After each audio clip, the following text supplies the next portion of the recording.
Between the Rows podcast is brought to you by Glacier FarmMedia and sponsored by FCC Ag Expert. Hey, do you know what's new and improved? Ag Expert software. What's that? Ag Expert? It's field and accounting software designed for Canadian agriculture. No, that's Sparkle Sound. When I say Ag Expert? Yeah, that. Well, Ag Expert Field helps you manage your farm. And Ag Expert Accounting is the accounting software in Canadian agriculture. But it's so new and improved, it still has that sparkle to it. Mm-hmm. Can I use it on my phone? Of course, it's built for modern agriculture. Try it for free at agexpert.ca. Welcome to Between the Rows, where you get to hear the stories behind the stories in Canada's leading farm publications. Hello and welcome to Between the Rows. I'm your host this week, Dave Bedard. It seems that for almost as long as policymakers have been talking about the idea of carbon offsets as a way for businesses and consumers to compensate for their greenhouse gas emissions, we've been talking about ways to reward farmers for taking and keeping surplus carbon out of the air.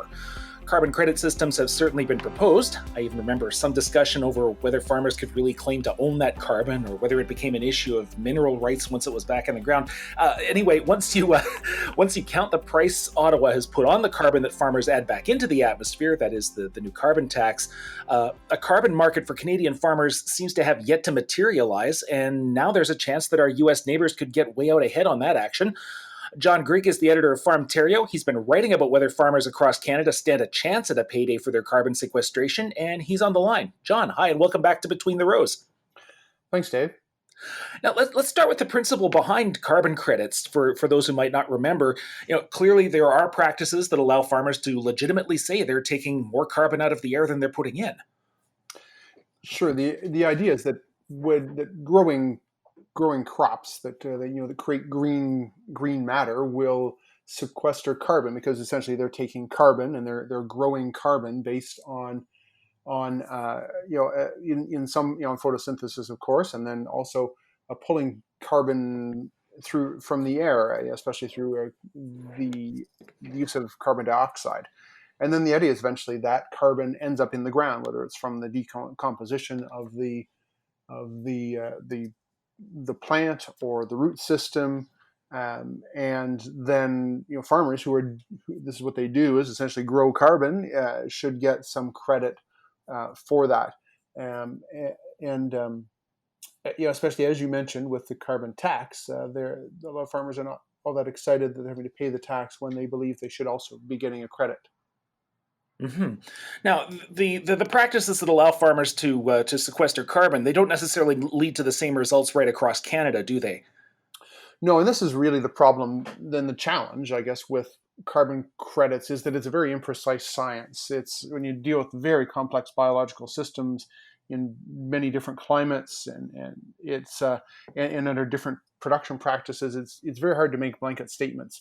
The example is that the extensive use of no-till in Western Canada, based on the soils and the climate there, a bit more of an arid climate, the expectation is there is significant carbon that is sequestered in soils in Western Canada because of the use of no-till.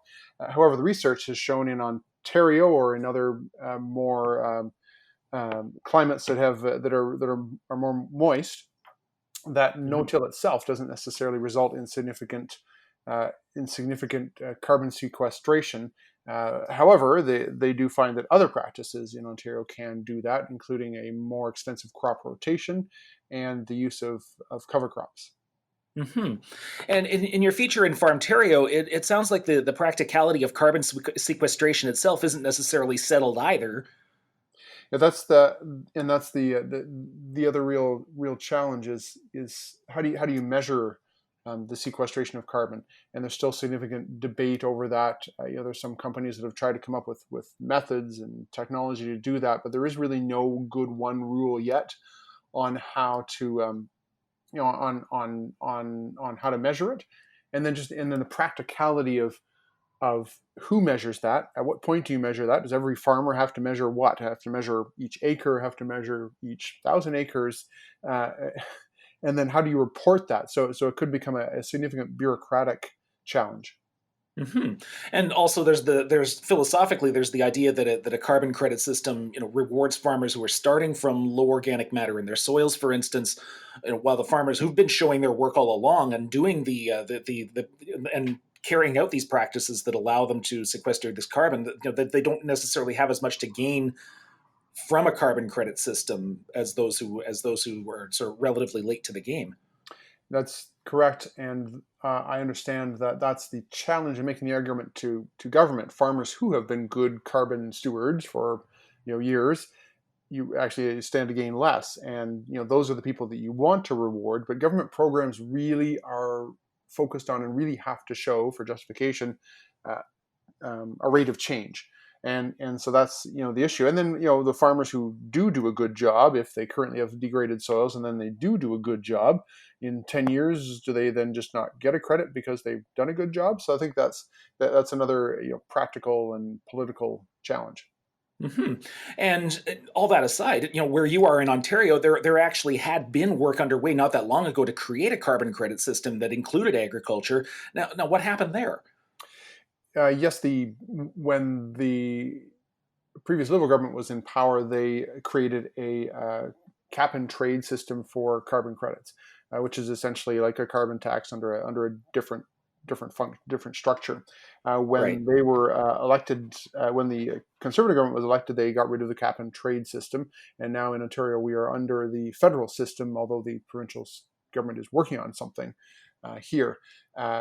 However, the Liberal government had looked at and had a process in place to find ways to reward people with carbon credits, and certainly agriculture was um, part of that process. So that's been lost now. But the bottom line also is we're part of the federal system, and there's no good mechanism there to reward a lot of average farmers for their carbon credits. So that's what irks a lot of people is you end up being taxed on one side before the mechanisms are even created to give you a benefit on the other. And when you look at environmental taxation, goals at changing the market, they always say, well, if you're going to penalize somebody on one side, you need to give an incentive to the people that are doing the practices that you consider good. And currently in Canada, other than Alberta, there's a bit of a carbon credit market in Alberta for farmers.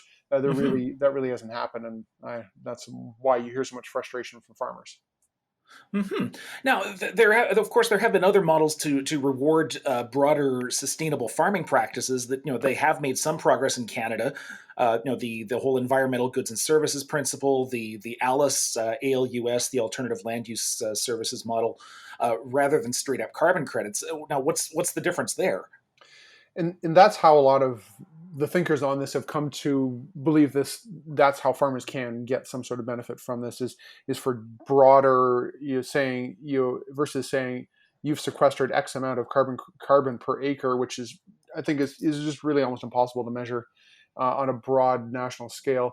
That there's a certain number of practices in a certain jurisdiction that can be an incentive to encourage farmers to use. So, and I think that's probably the way it'll go if we can actually get to that point on a broad scale. hmm And obviously, the idea of a carbon credit, though, a straight up carbon credit, has already got a toehold down in the states. Now, where are they? Where's Washington? Where are the states on actually making that happen? So they're further on than they ever have been, and it's interesting that this is a process that's moving through Congress in a bipartisan way, meaning the bill is sponsored by both Democrats and Republicans, which is a rare thing. And it's they're part way through it, and there's a lot of head scratching about whether this will actually ever come to fruition. We've discussed previously, it's a complicated thing to measure, but there's some significant players behind it, whether it's large companies that are trying to be able to show results on their sustainability reports, large farmer groups, some of the large farming companies that are behind this as well. But the trick is, and quite honestly, I've read spots that have said that this is the real reason they're trying to do this is to get another subsidy for farmers, and that's not necessarily the real goal for these sorts of things. Shouldn't necessarily just be to get a subsidy to the farmers. So and it's an environmentally activist acceptable way to try to get more subsidies to American farmers. And of course, the concern is then they would have that subsidy, which Canadian farmers do not. Mm-hmm. Now, it'll be obvious to anyone listening that we've hit some technical difficulties here, but one last question, John. Is the U.S. proposal for carbon credits likely to survive past November? Well, that's a very good question. These kind of bipartisan things do tend to have a point at which they tend to devolve, but I'm really not sure, and because November's not that far away, and these sorts of things take a long time to move through the American system. But if it doesn't get implemented before the election, it likely will be a long time before you see it again. So that's really the question. I don't think we know yet. But if it is implemented, it would be even more of a concern for Canadian farmers if that happens before November. Mm-hmm. So as down there as with up here, I guess it's a question of the political will to make it happen, and I guess we'll see. John, thanks very much for your time. No problem. Take care. John Grake is the editor of Farmterio. You're listening to Between the Rows. I'm your host this week, Dave Bedard. Well, Western Canada's big outdoor farm show of the summer has made the move from the wide open spaces to cyberspace, and you'll be able to see for yourselves how that happened next week when Glacier FarmMedia's first online show of the year, Ag in Motion Discovery Plus, kicks off Tuesday, July 21st, running to the 25th. Pre-show viewing opened just this last Saturday, and here to talk right now about what you can expect, we have show director Rob O'Connor. Rob, hi, and welcome back to Between the Rows. Thanks for having me. Now, with the show coming up next week, first I have to ask, what's this experience been like for you as the director? Well, it's been an amazing experience, to be honest. I mean, in such a short amount of time, the team came together to create this great product. I think the Discovery Plus program really does help fill that need for farmers to search out new innovation and technology, and look at some of the new systems that are coming out to help improve their operation. And it also gives the opportunity for those ag suppliers to give them a platform to reach out en masse, where they just are missing that because we don't get the chance to have Ag in Motion, or for that matter, any of the other large trade shows that we would have in the agriculture industry. Mm-hmm. Now, what's the response been like from the exhibitors? I imagine this is still a bit different from what they expected when they signed up for it. Back before the pandemic began. Everybody's had to be adaptable, I guess. Yeah, I think COVID-19 has certainly made people switch gears and learn some new skills and see some new ways of getting their message out. And I think for a lot of companies, it was a lot of learning opportunities for them. I think some met this challenge a little quicker than others, but with Ag in Motion Discovery Plus, we have over 170 companies that are participating, which I think exceeded our expectation. And I'm really looking forward to seeing how the interaction next week between the farmers and those ag companies work. The platform itself has about 240 different sessions, and I think that's going to be the catalyst that really creates that connectivity between the farmers and the ag companies. And I'm seeing some pretty impressive speakers and panels and even some musical entertainment lined up. What can you tell us about them? Yeah, I think, there's a great variety of different speakers and topics that are there. Some of it are production related, some are management related, some are livestock related. And of course, as you'd mentioned, the STARS fundraising concert, it's virtual and part of this platform as well. I really think that we do a great job offering a cross-section of topics and speakers that I think will be beneficial for farmers across the board in the prairie provinces. Mm-hmm.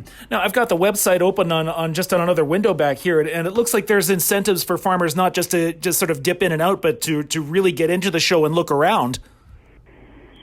Yeah, certainly right off when you register for Ag in Motion Discovery Plus, you'll be entered to win the fuel tank and some fuel to fill it, which I think is a great prize just for participating. but there's also the opportunity to purchase a swag box, which is the different types of premiums that a company would give out during the live show. They've all, or a group of them, have put different items together in this box, so a farmer can take the opportunity to purchase into that program, and part of the proceeds will go to STARS as far as a fundraising event. But it gives that feel, that physical touch point back to the farmers that they might be missing because we don't have a live show. And then there's other things that go through, like several of the companies do have show specials. There's actually a specific tab in the event itself that takes you directly to the show specials. So as you travel through the virtual show, you'll be able to look at the different things that are being promoted and offered at a special price because of the Ag and Motion Discovery Plus venue. So it sounds like there's a lot that farmers can get out of it, even if they don't get their 10 or 20,000 steps in. So just to recap, if I'm a farmer or an interested third party, what do I have to do to get into the online show? Well, it's really quite easy to get into it. You just have to go to the agandmotion.ca website page, and it will direct you to the new platform. You just have to answer a few very simple questions, and then you are granted access to the platform, and it's free of charge. So it's not like you're putting something out there and wondering if you're going to get value. This is a great opportunity for farmers to engage with over 170 companies, listen to 240 different sessions. I think over that 5-day period, there's a lot of opportunities for farmers and ag companies to work towards improving the industry. And I'll be looking forward to logging in. Rob, thanks very much for your time. Well, thank you, Dave, and thanks for doing a great job. Rob O'Connor is Director of Ag and Motion Discovery Plus, which runs online next week from July 21st to 25th at agandmotion.ca. You're listening to Between the Rows. I'm your host this week, Dave Bedard. Well, we have the acreage reports in for both Canada and the U.S., and grain traders seem to have turned their fancies and thoughts now from acres to potential bushels per acre. Here to discuss the grain trade's current focus is Phil Friends-Workington from Glacier Markets Farm. Phil, hi, and welcome back to Between the Rows. Hi, Dave. Thanks for having me. So, obviously, now we've got the numbers in from StatsCan. We've got projections in from the states as well, as far as how many acres seem to be going into the ground. Obviously, we're fairly confident now in how many acres are actually out there. So the idea seems to have turned now to what we can potentially see from those acres this year. Yeah, it's that time of year where it's all about the weather, and the forecast from day to day or from hour to hour even are what's driving the markets. So we're kind of in the southern Manitoba bubble. It's been a fairly decent year, all things considered, in kind of the Winnipeg, southern Manitoba area. But there are, to the western prairies, there's been too much moisture and some issues with that.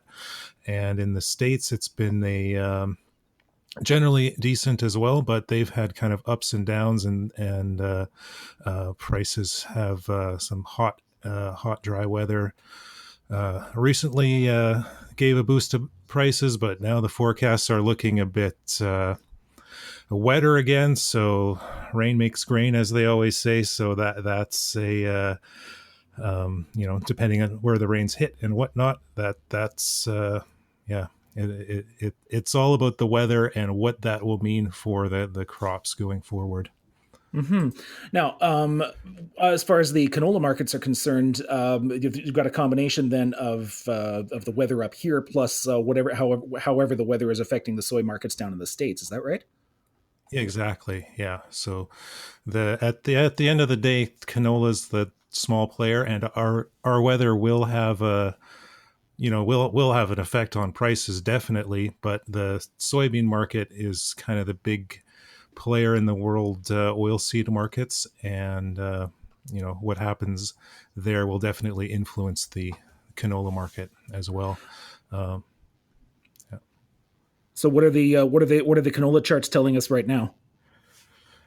Yeah, so the in addition to the weather, the charts, the technical signals are also coming to play. So looking at the November contract, it spent most of July sort of trending higher, and that was in sympathy with soybeans and based off of a bit of weather concerns and a lot of short covering. So traders had big short bets in the market, so they're betting that prices will go down. They've been covering those, so that's making prices go up.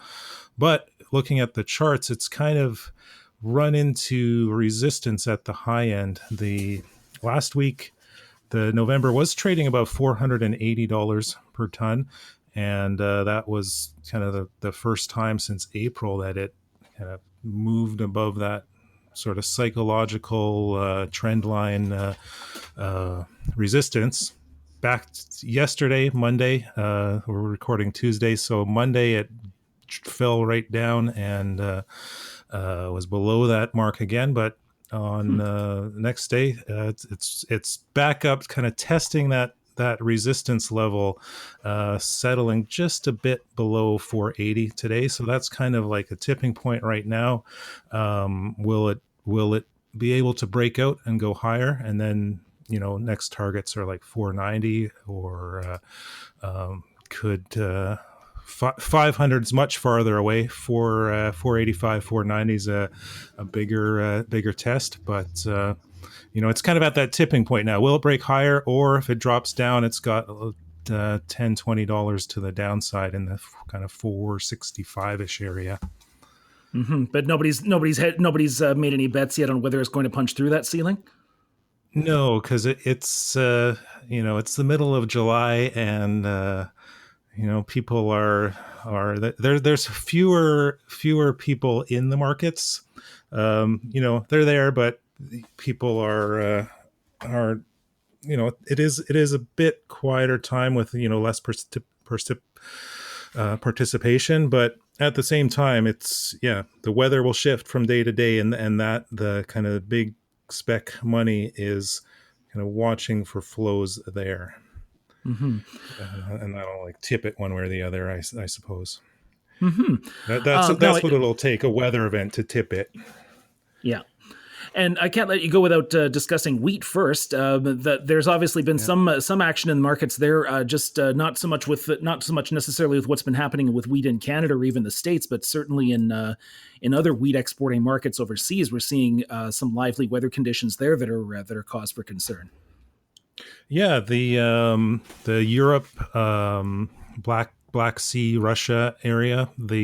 I've been seeing some reports out of there where the declining production estimates, and that has mainly due to heat and dryness, I believe, and that has definitely propped up North American wheat prices. At the same time, kind of a limiting factor is the U.S. harvest. The winter wheat is in the middle of its harvest or nearing the late stage. The latest USDA number is about 2/3 of their winter wheat is off. So that's kind of seasonal harvest pressure limiting things a bit. But the weather issues in Europe and Black Sea, that's definitely getting some play in the markets here, and kind of an underpinning factor to watch. Mm-hmm. And well, certainly something we'll keep an eye on. Phil, thanks very much for your time. Thanks for having me. Phil France Workington writes for Glacier Markets Farm in Winnipeg. Thanks for listening to Between the Rows. I'm your host this week, Dave Bedard. We'll be back in another week with more from the Glacier FarmMedia family of publications. Between the Rows podcast is brought to you by Glacier FarmMedia and sponsored by FCC Ag Expert, Canada's #1 field and accounting software. Try it for free at agexpert.ca. Hey, do you know what's new and improved? Ag Expert software. What's that? Ag Expert? It's field and accounting software designed for Canadian agriculture. No, that's sparkle sound. When I say Ag Expert? Yeah, that. Well, Ag Expert Field helps you manage your farm. And Ag Expert Accounting is the accounting software in Canadian agriculture. But it's so new and improved, it still has that sparkle to it. Mm-hmm. Can I use it on my phone? Of course, it's built for modern agriculture. Try it for free at agexpert.ca.